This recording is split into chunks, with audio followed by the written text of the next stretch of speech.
يتم إخبارك بتنظيم كأس العالم للأندية قبل شهر ونصف، وتمضي الأمور بالطريقة التي استقامت بها. إنه لأمر عجيب.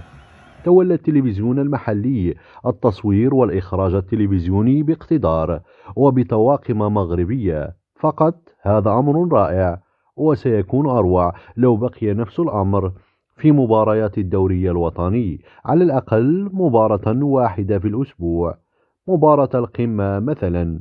الرباط وطنجة مدينتان أخاذتان، ما شاء الله. وأخيرا الملوك تفوز في أرض الملوك. والمملكة لا بد لها من حكومة لتدير الأمور، وبنزيما الحكومة كان حاضرا.